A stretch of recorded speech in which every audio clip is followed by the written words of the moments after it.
again, everybody, and welcome to part 9 of our Polar Lights Enterprise refit build. Boyd here with you, and we're working on our secondary hull today, everybody. You can see that we're got our bottom part here glued onto our side panels, and in the last video, you guys remember I was working with my Arboretum window frames here. Now I've attached this upper section on here, and when you wind up doing that, you have a little bit of a gap here that you'll see when you start working with this. So I used a little bit of this squadron putty to fill in that gap, and I've sanded that all down smooth up in this little area right here. I applied a little bit of my masking tape here on the seam line here to keep putty from getting into that. And you remember that we already had this area down here all smoothed out from before, so we've done that on both sides here, and we've got this just about ready for some primer to go on. I've got to just clean this up a little bit here. I wanted to show you guys this nifty little scribing tool that I'm using. If you ever have panel lines or things like that that might get a little bit of putty in them or glue or something, or you want to make entirely new panel lines, this is a great little scribing tool that's out there called the SCR01, which is made by a company called UMM USA. I'm going to go ahead and put that up on the screen here for you, a link to their site. And you can see this is a really nice little tool. It fits in your hand really nice. It's ergonomically designed so you can fit your finger on the tip here and really have nice precise control over it. It has this cutting hook here on the tip which you can cut both ways by either pushing or pulling, which is really cool. On the other end here you can see it has a blade, which you got to be careful because it's kind of sharp, which is used for either cutting styrene or shaving parts down or things like that. I use it for removing flash and things like that on some of my parts. But this works really nice. Another method you could use if you didn't have a panel line already existing guiding you, a lot of people are using some of that vinyl tape that you get from one of those old label makers because it has a nice hard edge on it and it sticks up a little bit. You can apply that somewhere and you'll have a nice guide that you can make a nice straight line to make completely new scribing lines on one of your models, so that's really cool. And I've been working really hard on getting this all fitting together right. You can see we've got our nice panels here all nice and preserved, and everything's fitting together really nice on this. I want to point something out that's a trouble spot on this particular model. Here at the rear, anybody that's built this model will tell you that this fantail section here, this little end cap piece here, that doesn't fit very well on this model. And there are a lot of different ways that people put these together. They'll either put it on at the very end after they've got the shuttle bay in and the top and the bottom all put together, or some people are gluing it on the actual shuttle bay floor and then sliding the whole thing in there and getting it to line up. But usually, no matter which way you do it, you wind up with quite a bit of a gap either on the side or on the top or on the bottom or something.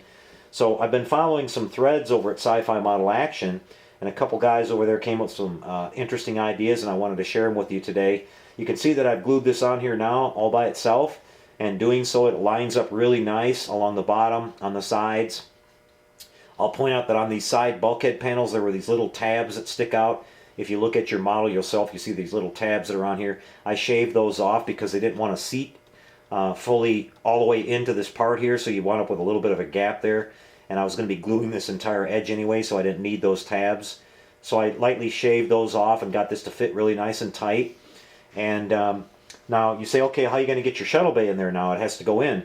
Well, some of the guys over on Sci-Fi Model Action, they came up with this great little idea. You can see these little mounting pegs in here which line up with these holes here on the bottom of the shuttle bay floor, and usually that would sit in place. Well, what they've done is they've clipped off those little tabs there, and the one that's located a little bit farther forward here, to allow you to lay your shuttle bay in here. Now I've tried test fitting this in here even with the side walls in place, and it will drop down in there. You've got to kind of go towards the forward end here and kind of tilt it on its side and then work it down in there. It will fit even with the sidewalls on. And once you get it down in there, all you need to do is just push this back towards the rear, and you can see that it'll slide right in place, and that you will have virtually no gap here at the very rear section here, where normally you'd have a big old gap there. If I line this up with actually where the peg locations are on the model where they're supposed to be, I'll show you how much of a gap you'll see there. So the mounting pegs are off on this just a little bit, guys. And so just getting rid of those pegs allows us to slide back in there all the way really nice. And so you can see now we've got a great fit all the way around on this, and the problem's solved. When I run my finger over this, I don't feel any kind of step or anything. This is nice and flush, We're not going to have a big light leak all the way around this. So this is really slick, this little solution that they came up with, and I really like that. Now, working this in like this, you could have your arboretum all, already mounted in place and everything, and work this down in there, and then apply some glue on the bottom side of that first before you drop it down in, and then you're good to go. So you've got a nice solution for getting the shuttle bay in there, and having all your fit issues with this fantail already taken care of. You can see we preserved our nice panel lines all the way around on this, and it's going to look really, really nice and clean once we put our primer and our paint on this. Now I want to show you too how this is paid off. On our last video, you guys remember we worked with those cleaning up those mounting tabs on the inside there where our pylon mounts were, which were causing a fit issue here with the top half of this piece. And I'm going to kind of put this together real quick for you guys and show you the difference that makes. Just kind of snap everything in place here, and you can see by looking at this now, guys, that we've got a beautiful fit here. If I hold up the rear section here, you can see that we don't have any gap there at all. We're going to be able to just glue this together and not worry about any seams or anything going on. We want to have this line coming around here. It's supposed to actually have this little panel line right here, so we'll be able to preserve that. It fits really nice, and look at the difference this makes around the edges here, guys, where the pylons are. There are no gaps there at all. Like I mentioned last time, no matter what you do, you're going to have this little bitty gap right here because the mold is just a little too short, and that's easily taken care of with a little bit of putty. But we're going to have all of our nice lines here, and all we're going to have to do is a little bit of filing there to get rid of that little step that's there, and a little bit of putty work on that, and that'll be lickety-split taken care of and look nice and clean, guys. So a little bit of modification on this, and just kind of looking at everything and test fitting and little hobby modeler tricks that we do in here can make a big difference on this kind of stuff. And so I thought I'd show you guys all that. What we're going to be doing next, this is the only update I'm going to have on this for you today. I just wanted to share these little tips with you guys.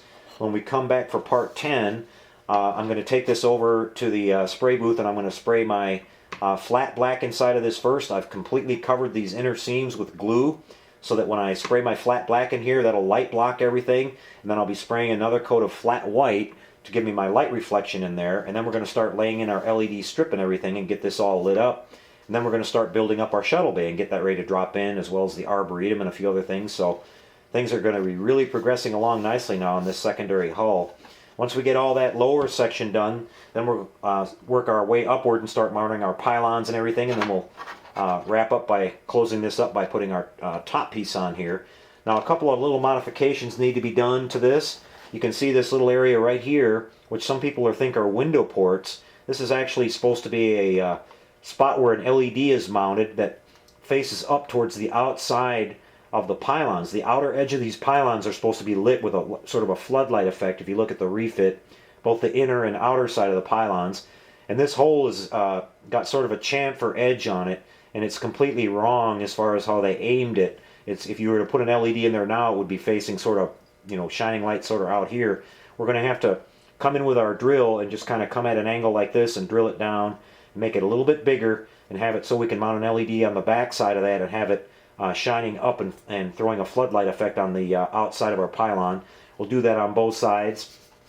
And then the same thing needs to be done here. Now these are actually aimed a little bit more like they should be, where we can mount an LED behind that. We're going to get our flood lamp effect coming up on the inside edge of our pylons here. So that's one little modification we have to do. We also have to drill a hole here to pass our wiring through from our saucer, and a few other little things here and there, and mount all our lighting to this. But we'll come and show you all that on the next video, guys, for the series here for our refit, and that'll be part 10. Now in between that video, I'll be back with another update on the De Boer's Reliant that I'm working on, guys. I've got 3 kits going. I've got this one, the Reliant, and the Jupiter 2 that I'm building for Sci-Fi Model Action. So we'll be back with updates on all those, guys. So we'll see you then. Until we do, everybody, take care out there. Build your models, have fun, and happy modeling, everyone.